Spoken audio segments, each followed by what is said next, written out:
नमस्कार विद्यार्थियों, इस वीडियो में आप बहुत ही आसान तरीके से यहाँ पर दी गई युगपत समीकरण को प्रतिस्थापन विधि से अर्थात सबस्टिट्यूशन मेथड के थ्रू सॉल्व करना सीखेंगे। तो विद्यार्थियों, इस युगपत समीकरण को प्रतिस्थापन विधि से हल करने के लिए यहाँ पर हम लिख लेते हैं हल।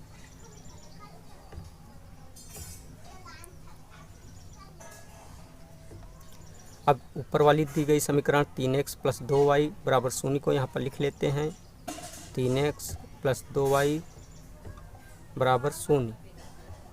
इसको हम समीकरण 1 मान लेते हैं तथा नीचे दी गई समीकरण 2x + y = 1 को भी यहाँ पर लिख लेते हैं 2x + y = 1।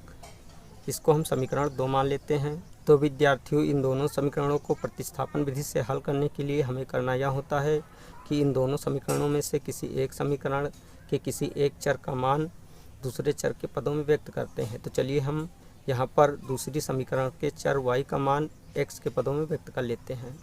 तो यहाँ पर हम लिख लेते हैं समीकरण 2 से समीकरण 2 है 2x + y = 1। तो यहाँ पर हम y बराबर इस 2x को दाहिनी तरफ ले जाते हैं तो ये माइनस का 2x हो जाता है। तो यहाँ पर हम लिख लेते हैं 1 - 2x। इसको हम समीकरण 3 मान लेते हैं। अब इस समीकरण 3 से y का मान समीकरण 1 में रखते हैं। तो यहाँ पर हम लिख लेते हैं समीकरण 3 से प्राप्त y के मान को समीकरण 1 में रखने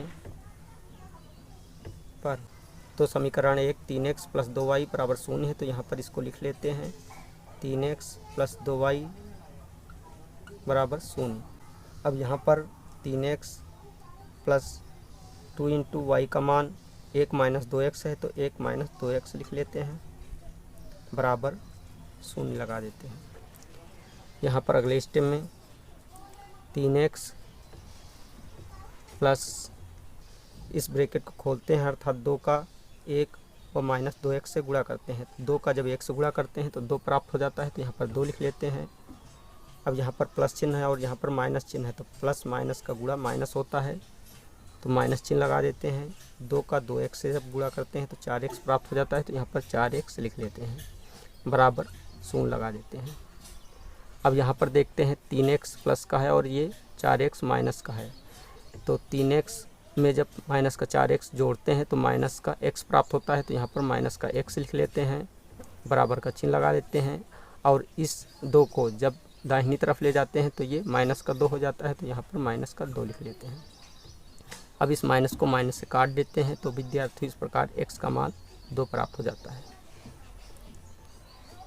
अब यहाँ पर जो x का मान प्राप्त हो गया है, इसको हम इन तीनों समीकरणों में से किसी एक समीकरण में रखकर y का मान ज्ञात कर लेते हैं। तो चलिए हम समीकरण 3 में x का मान रखकर y का मान ज्ञात करते हैं। तो यहाँ पर हम लिख लेते हैं x = 2 समीकरण 3 में रखने पर। तो समीकरण 3 है y = 1 - 2x। तो यहाँ पर y = 1 - 2 × x का मान 2 है, तो 2 लिख लेते हैं। तो इस प्रकार y = 1 - 2 दूना 4 प्राप्त हो जाता है। तो y = 1 से जब 4 को घटाते हैं तो -3 प्राप्त हो जाता है, अर्थात y का मान -3 प्राप्त हुआ।